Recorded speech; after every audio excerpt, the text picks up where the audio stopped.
تاریخ شفاهی افغانستان با پروفسور میر محمد امین فرهنگ.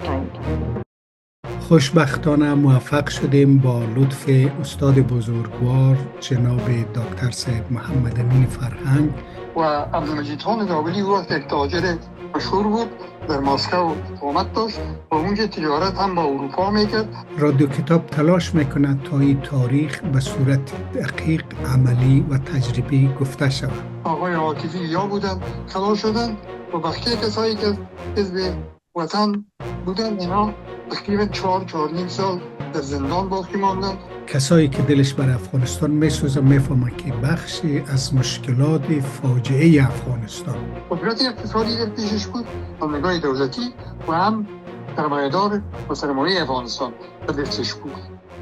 پروفسور فرهنگ با اندوخته‌های علمی و تجارب گرانبها تاریخ ما را صادقانه بازگو می‌کند. به نام خدا و عرض سلام به بیننده های گرامی رادیو کتاب.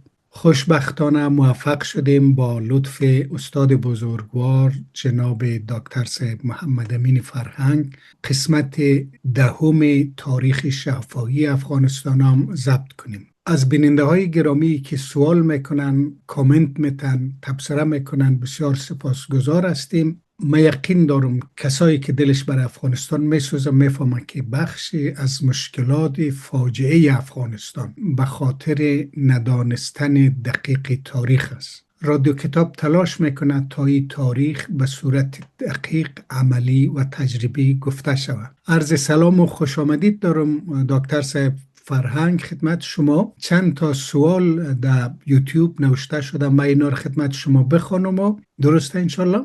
بسیار خوب. اگر سوالا را یک بگوین من کوشش میکنم که جواب مختصر و قانع کننده بتونم.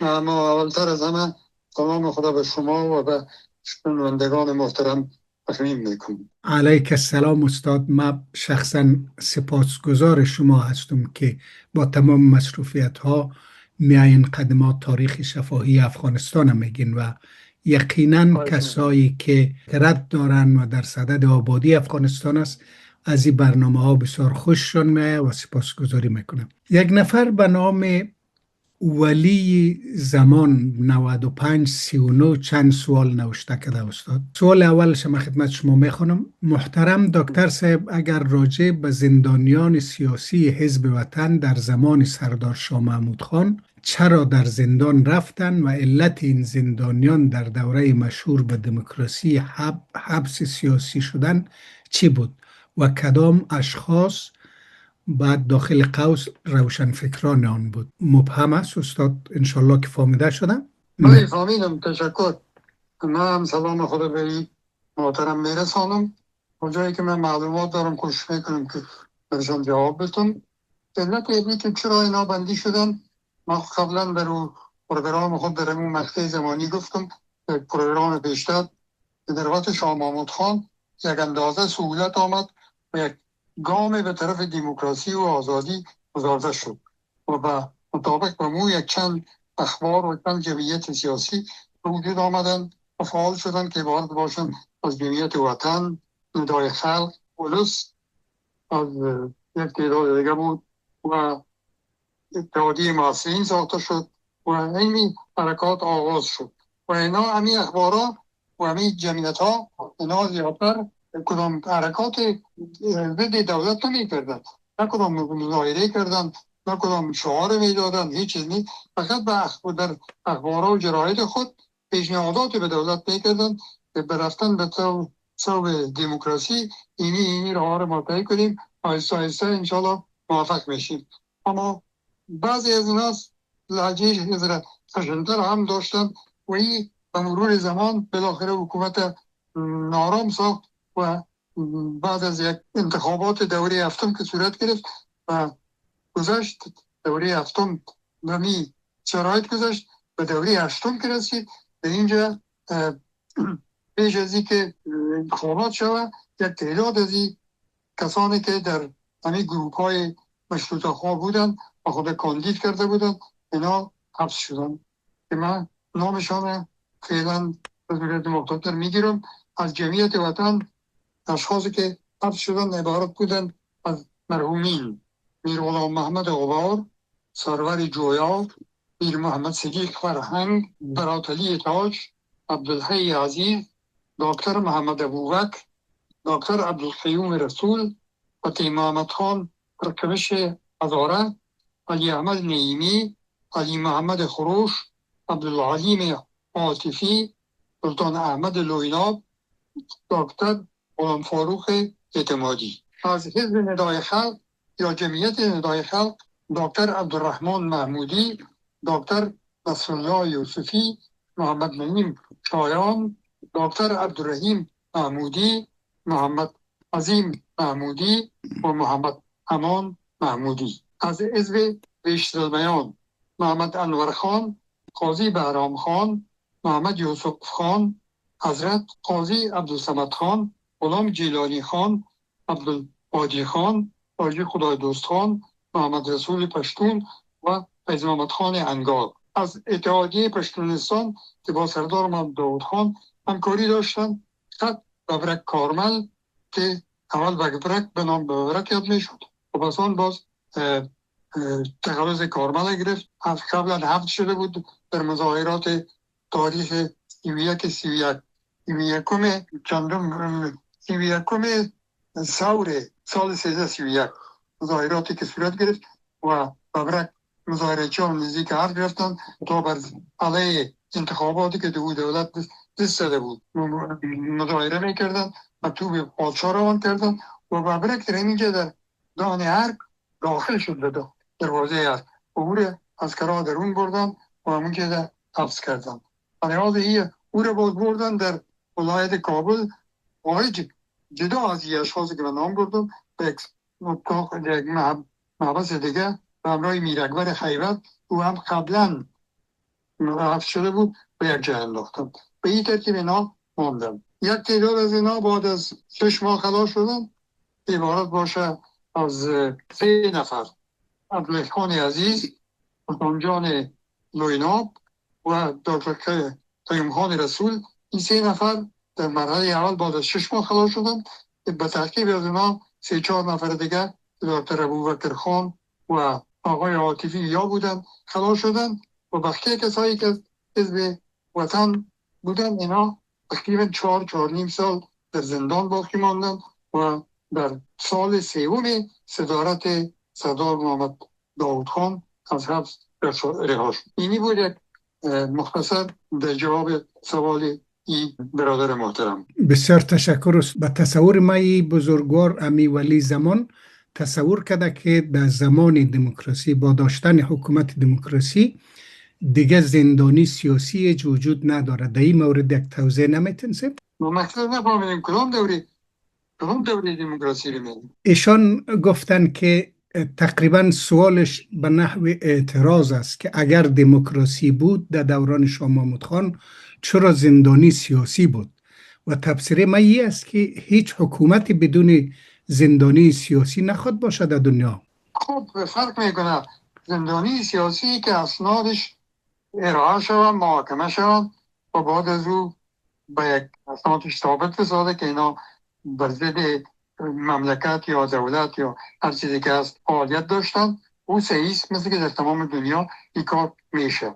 اما این که ما یاد کردیم اینا حبس شدن، هیچ دولت افغانستان علت حبس اینا را، محاکمه اینا را و هیچ چیزی اعلام نکرد. یک روز اینا را حبس کردن، یک تعداد بعد از چند ماه و یک تعداد دیگر بعد از چند سال اعلام کردن بدون از اینکه علت حبس بگویند یا علت ازی که چرا پس اینا رو رها کردن.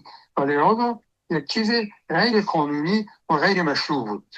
خیلی تشکر، حال کاملا روشن شد.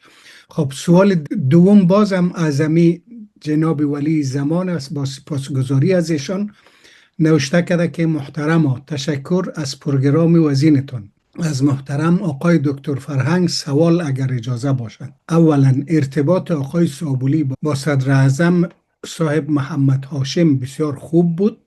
سوالی است: از تمام اشخاصی که ارتباط خوب با صدر اعظم صاحب محمد هاشم خان از کار دور شدند، باز سوالی است: قصه اسعار قطره‌ای بود که جام لبریز کرد. منظورش است که غیر از مسئله اسعار مشکلات دیگه هم بوده. در این مورد چی فرمایش دارین؟ راجع به روابط سردار هاشم خان با عبدالمجید خان زابلی باید بگویم که در وقتی که سردار هاشم خان در دوره سلطنت اعلیحضرت امان الله خان رئیس سفیر کبیر افغانستان در مسکو کار میکرد، در همونجا با عبدالمجید خان زابلی آشنا شد. آشناییشان از اینجا شروع شد و عبدالمجید خان زابلی وقت یک تاجر مشهور بود، در مسکو اقامت داشت و اونجا تجارت هم با اروپا میکرد و هم از افغانستان پوست و غیره اموال می آورد و صادر میکرد به دیگه کشورها و فعالیت. و در اینجا دوستی بین این دو نفر پیدا شد. وقتی که بعد از آمدن نادرخان سردار هاشم خان صدر اعظم شد، یکی از کارهای اولیش می بود که عبدالمجید خان زابلی را دعوت کرد که به افغانستان بیاید و از خواست که در خدمت پیشرفت و انکشاف اقتصاد افغانستان همکاری بکنه. عبدالمجید خان زابلی یک پروگرام انکشاف اقتصادی افغانستان ساخت و به سردار هاشم خان روان کرد و تحقیق از او سردار هاشم خان او را به کابل دعوت کرد و کابل آمد. پذیرایی بسیار شاندار شد و بعد از او به همراه سردار هاشم خان همکار شد و در پروگرام اقتصادی کار کرد. این دوام کرد تا وقتی که سردار شاه محمود خان جانشین سردار هاشم خان شد. همین همکاری دوام داشت و در عین زمان عبدالمجید خان زابلی رئیس وزیر اقتصاد هم مقرر شد. یعنی یک خصوصیت را پیدا کرد که هم قدرت اقتصادی در پیشش بود از نگاه دولتی و هم سرمایه‌دار و سرمایه افغانستان در دستش بود و باید این همینطور یک شخصیت که دارای دو خاصیت دوگانه بود این فعالیت خود و کار خود شروع کرد. واقعا که یک آدم متشبث کلان بود، کارهای کلان بر افغانستان کرد، اما طبعا مثل هر متشبث دیگه منافع خود را هم حفظ میکرد. این دوستیشان بود و مسئله این که در بینشان دیگه چی بین او و شاه محمود خان بسان دیگه چی نزاکت ها پیدا شد من از زیادش خبر ندارم. چیزی که من خبر داشتم گفتم اون مسئله اسعار بود که بینشان اختلاف پیدا شد و بعد از او استعفا داد و در این زمان با سردار داود خان و سردار مدنی خان نزدیک شد و اونجا کلوب ملی را ساختند و فعالیت های خود را از بین دستگاه سردار شاه محمود خان آغاز کردند تا اینکه او برطرف شد. سردار داود خان آمد پیوزش و این روابط آقای زابلی با سردار داود خان و سردار مدنی خان هم بر هم خورد و بعد از او افغانستان را ترک کرد و به امریکا رفت. و فقط بعد از آمدن حکومت دکتر یوسف خان پس به افغانستان هجرت کرد. توضیحات خوب و مفید، انشالله که دوست ما مجاب شده باشه. بازم اگر احیانا سوالی داشتن ما در خدمتشون هستیم. خب باز سوال سوم از امی ولی زمان جان است. آیا این وزیران را که شما نام بردید با تفاهم همراه سردار نعیم خان و شهید عمر جان فرزند داود خان شده بود؟ با عرض حرمت باز امو نفر است. بله، من فکر میکنم که مقصد از ما همون وزرایی هستند که در اواخر یک سال قبل از سقوط سردار داود خان اینا تحت رهبری سید وحید الله اینا یک جای شدن و برخلاف بر سردار داود خان پیام دادن که ما به وظیفه خود ادامه نمیدیم تا وقتی که عناصر کمونیست در دولت باشه و نامه‌شون هم دفعه گرفتم که از این جمله دکتر عمر خان بود. چند نفر بودن که از نامه‌شون قبلا اینجا گرفتیم. اینا آقای واصفی بود و آقای عطایی بود، چند نفری بودن. اینا اول با سردار نعیم خان و با بچه کلان سردار داود خان تماس گرفتن، با اونا توسط اونا و متخصصا توسط سردار نعیم خان پیام خود به داود خان فرستادن. داود خان عصبانی شد، نارخواست و بسیار توبیخ کرد و فرش شد سرشان و گفت زود به کارهایتان برین، اما در زیر دل خود همین گپ از اونا را جدی گرفت و همون بود که بعد از واقعاتی که رخ داد و قبلا مورد تشریح کردی شروع کرد به تصفیه حکومت خود از عناصر کمونیست و پیروان کمونیست. بله، ایره شما شرح دادین سه. بسیار خوب. حال وارد برنامه امروز میشه و ما بازم تکرارا تشکر میکنم از دوستایی که سوال میکنم. ما در خدمتشان هستیم، کوشش میکنیم تمام سوالای شما را به روشنی جواب بدیم. خب دکتر صاحب گرامی، برنامه امروز شروع کنیم. بله، بگم در برنامه قبلی ما به حالت رسیدیم که واقعات رخ داد میره برای خیبر ترور شد. او رو بیان کردیم که نظریات مختلف از راجع به ترور از او بسیار مرموز مانده تا به امروز. به تاریخ 17 اپریل او ترور شد. به تاریخ 25 و ببخشید 19 اپریل وقتی که او را به تاریخ یعنی 2 روز بعد وقتی که او را دفن میکردن، اعضای حزب دموکراتیک خلق شعارهای بسیار خراب بر علیه دولت دادن، تهدید کردند، مظاهره بسیار شدید بر علیه دولت داود خان کردند و بر علیه امریکا و اینا شعارها دادند. و بعد از او به تاریخ 25 و 26 اپریل از طرف دولت یک تعداد از اینا حبس شدند و به زندان سپرده شدند. و یک روز به 25 تنها حفیظالله امین ماند و او را گفتیم که به 26 در خانه از خانه توسط فرزند خود خبر این که کودتا شروع شد او را برای وطنجار و وقایش رساند و اونا به روز 27 صبح کودتا را شروع کردند و تا به عصر قدرت گرفتند و فردای عزیز سلامت داود خان و فامیلش و یک تعدادی از همکارانش تیرباران کردند و به این ترتیب به روز 7 ثور 1357 اینا قدرت در افغانستان حفظ کردند. تا اینجا ما خب بسیار مختصرش ما پس اقرار کردیم تا همون سلسله دوام کنم. حالا میپردازیم به بخیه مطالب. اجازه هستید؟ مهربانی صاحب، بسیار توضیحات خوب و مفید. مهربانی. بعد از اینکه دولت کمونیستی یا دولت متعلق به حزب دموکراتیک خلق از اردو جنای خلق و پرچم قدرت به دست گرفتن، کارهای اولشان این بود که ظرف 2-3 روز اول یا چند روز اول چند فرمان صادر کردن تا توسط این فرمان ها همون شکل و چگونگی قدرت خود و دولت به دست آورده خود را به مردم افغانستان معرفی کنند. فرمان اولی از اینا یک فرمانی بود که لغو جمهوریت سردار محمد داود خان اعلان کردند و گفتند لای زور حال دولت دموکراتیک خلق افغانستان گرفتند، یعنی تعویض کردند شکل دولت افغانستان. در فرمان دوم تغییر ساختمان دولت اعلان کردند. اینا از این شکلی که در وقت داود خان بود، رئیس جمهور بود، کابینه بود و کمیته مرکزی بود و اینا کار میکردن، او رو تغییر دادن و این رو تعویض کردن با همون مدلی که در اتحاد جماهیر شوروی بود، یعنی شورای انقلابی، دفتر سیاسی و کمیته مرکزی. و به این ترتیب قدرت انتقال دادن به همین نهادها و یک تقلید کاملا مطلق نظام کمونیستی اتحاد شوروی را در افغانستان اینا پیاده کردن و اعلان کردن و اعضایش هم اعلان کردن، اعضای اصلی و علل بدل کلشان که حال من اینجا نامای کلشان نمیگیرم. اگر با سوال خلق میشد حال میتونیم که این نامایشان هم بگیریم، اما طبعا امیر ترکی، کارمل، بشنان، غیر وکیل و بعدا حفیظالله امین اینا کلشان این شامل بودن، انشیری و دیگه و یک تعداد دیگه که باز پسان میتونیم نامایشان بگیریم.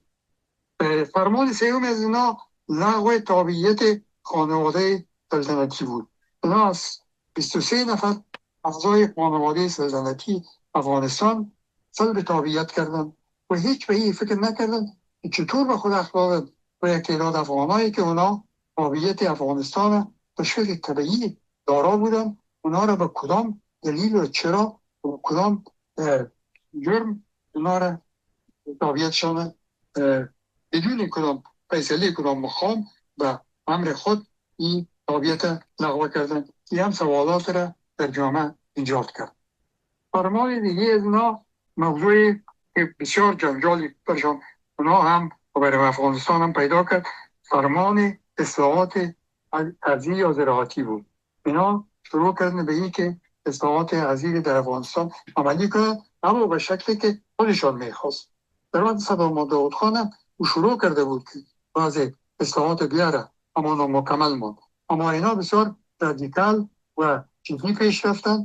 تمام زمینای اکثریت مردم را که دیاده از اینجا یا جریب زمین داشتن، اونا را کلش استملاک کردن بدون تادیه قیمتشان و او را فکر کردن که فقط به دهقانا میتیم و دهقانا از این بچه خوش میشن و از ما حمایت میکنن و به این ترتیب ما پایه اجتماعی خود تقویه میکنیم و این دنیا برای ما گل گلزار میشه. ما اینا خبر نداشتن. مردم افغانستان مردم مذهبی هستند، مردم افغانوی هستند. اونا اینطور فکر نمی کنن که تو زمین مردم دست بی و برای ما بکی و ما این را حرام بخوریم و از او کاری حرام بکنیم. و لحاظ اونا ایوز ازی که خوش شدن برعکس اسناد گرفتن و پس را بزرگین زمین دادن و به اونا گفتن که ما همون تاجرین شما هستیم، زمینای شما را ما به قسم اجاره گرفتیم و دولت هرچی بکنه دلشان، اما ما حق شما رو بهتان تادیه میکنیم. به این ترتیبی اصلاحات زراعتی عمل ناکام بود. در افغانستان نتیجه نداد و جوابش یک قصه عجیب است که در کنفرانس هاوانا در کوبا وقتی که برای کاربند نور محمد ترکی وقتی که رفت به اونجا در ماه دسامبر سال 1979 اونجا که رفت در ضمن یک مصاحبه مطبوعاتی ژورنالیست ها پیش سوال کردن که همین پروسه اصلاحات زراعتی به ذات یک پروسه طویل المدت است، آسان نیست، مشکل است و اگر بسیار از تکنیک های ماهرانه کار گرفته شود شاید متوسط وسط شود، متوسط مدت شود و بتانیم به یک اندازه مدت کوتاه بسازیم. اما این کوتاهی که شما این تصویر المدت ساختین، این چطور کردین شما موفق شدید؟ برای به جوابشان بسیار ساده، ما کدستار اینا نبود، ما فقط در جایی که یه چیز سایه و کدستار یا نبود نمگوده یا لنگی های دیخانه رو گرفتیم، گز و پل کردیم و زمین ها رو بهشان دادیم و به این ترتیب از سه وقت این موضوع رو به موفقیت رساندیم. خبر نداشتم که آخری بزی بر خودشان که در رای رو بیارن. این فرمان دیگه شان، فرمان چهارمی یا پنجمی رو که صادر کرد و راجع به حفظ خانواده و حقوق زنان و در اینجا برای زنان توضیح کردن که شما را یک کسخ نداره که به کسی به قیمت گذاف بده یا شما میتونین که از کارانتان اگر ما رضایت نداشته باشید که بگیرین طلاق بگیرین، یعنی یک سلسله اصلاحات گفتم و این هم در جامعه افغانستان و در بین مردم افغانستان تاثیر بسیار خوب نکرد، چرا بسیار عجولانه بود، بسیار ناگانی بود. فرمان دیگه‌شان مسئله این بود که حفظ خانواده رو گفتید، مسئله سواد آموزی بود. اینا به این فرمان نو سواد و آموختن سواد برای اشخاص مسن و همچنان برای زنان و دختران اجباری ساختن و کسی که دخترای خدا خودشان نمی رفتن به کورس‌های سواد آموزی، اونا رو به زور می بردن، تحقیر می کردن، توهین می کردن. این هم در جامعه بسیار عکس العمل شدید ایجاد کرد.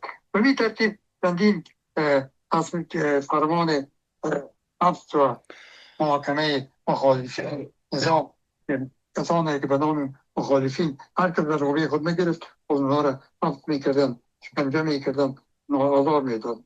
همه اینها باعث ازی شد که یک ناآرامی بسیار کلان در جامعه ایجاد شد و روز به روز مردم در مقابل از اونا یعنی بسیج شوند. از طرف دیگه در این وقت فعالیت گروه‌های ضد از اینا از پاکستان هم از اینا روز به روز شدیدتر شده میره و اینا در یک حالت بسیار خراب قرار گرفتن و به اون پیمانه خودی از اینا هم کوشش میکردن که با آوردن فشار بالای مردم همین پروگرام های خود عملی بسازند. این حالت دوام کرد تا وقتی که آیسته آیسته یک نوع دوگانگی در بین حزب دموکراتیک خلق به وجود آورد. قبلا پیش از او بعد از 2 ماه 3 ماه که قدرت گرفتن، تصادم اول بین دو گروه از اینا، یعنی بین خلق و پرچم صورت گرفت.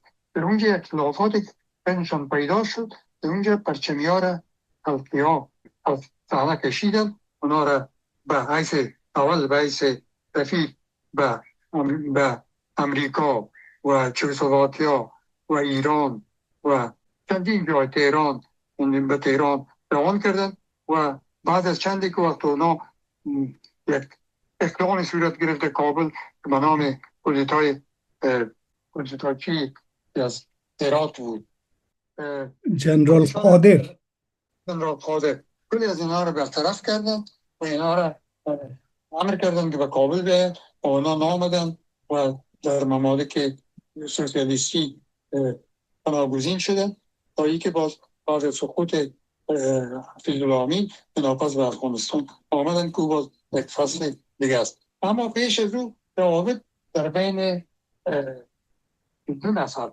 یکی ترکی باشه و یکی حفیظالله رو به خرابی گذاشت.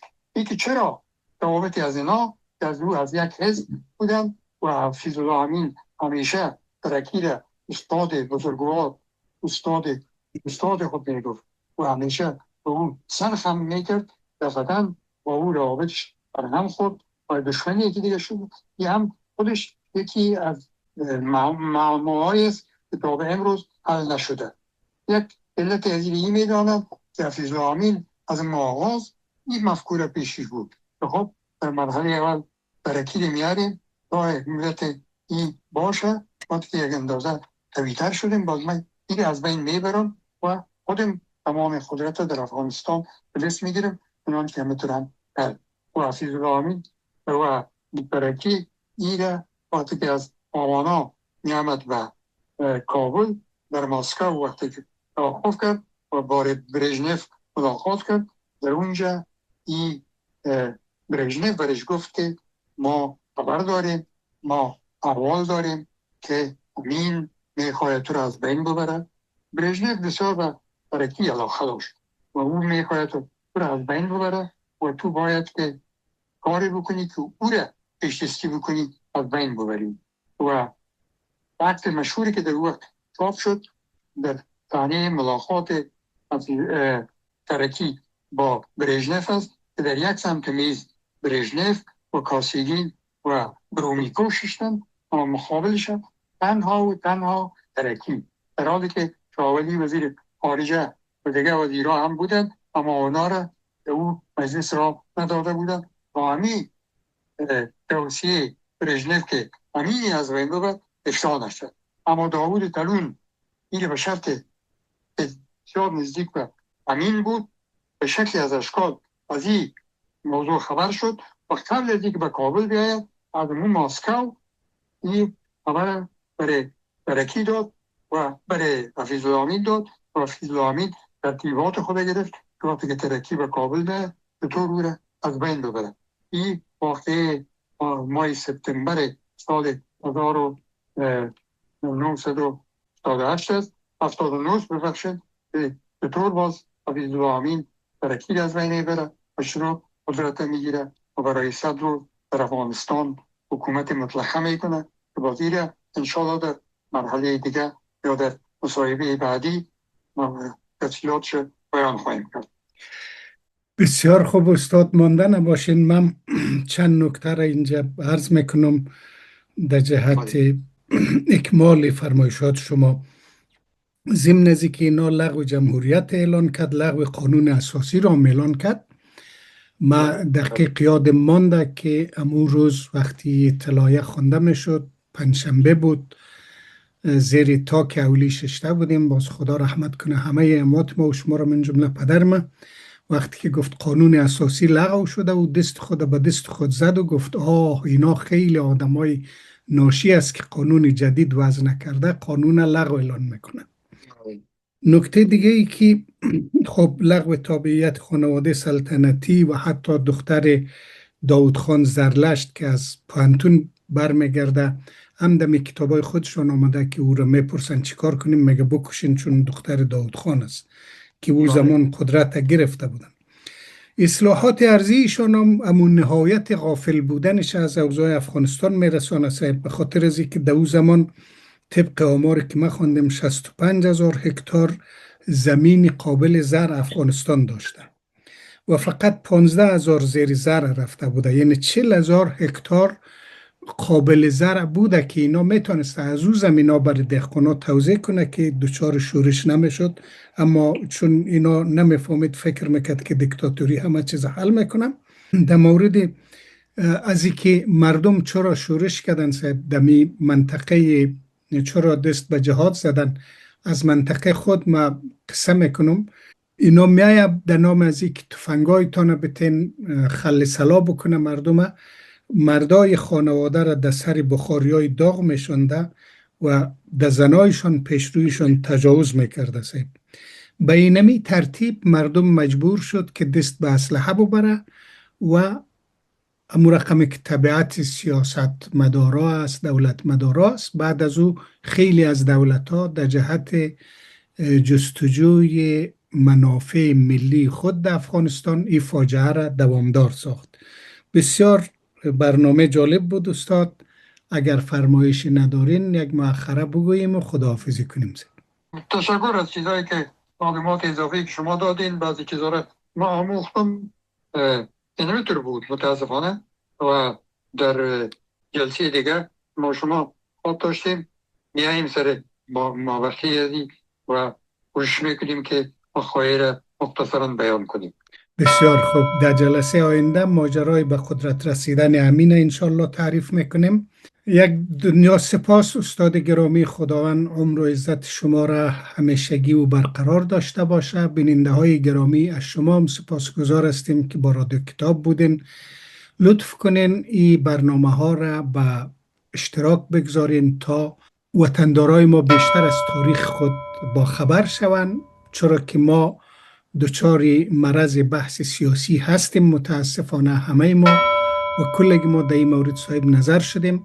وقتی که تاریخ خود بفهمیم طبعا میتونیم منطقی تر فکر کنیم و به سوی صلح گام های مؤثر برداریم. ادبستان، یادآور آداب گفتار و نوشتار درست. درس‌های مختصری از دریای بیکران ادب فارسی. و زودی از رادیو کتاب. رادیو کتاب، نیاز نسل امروز و فردا.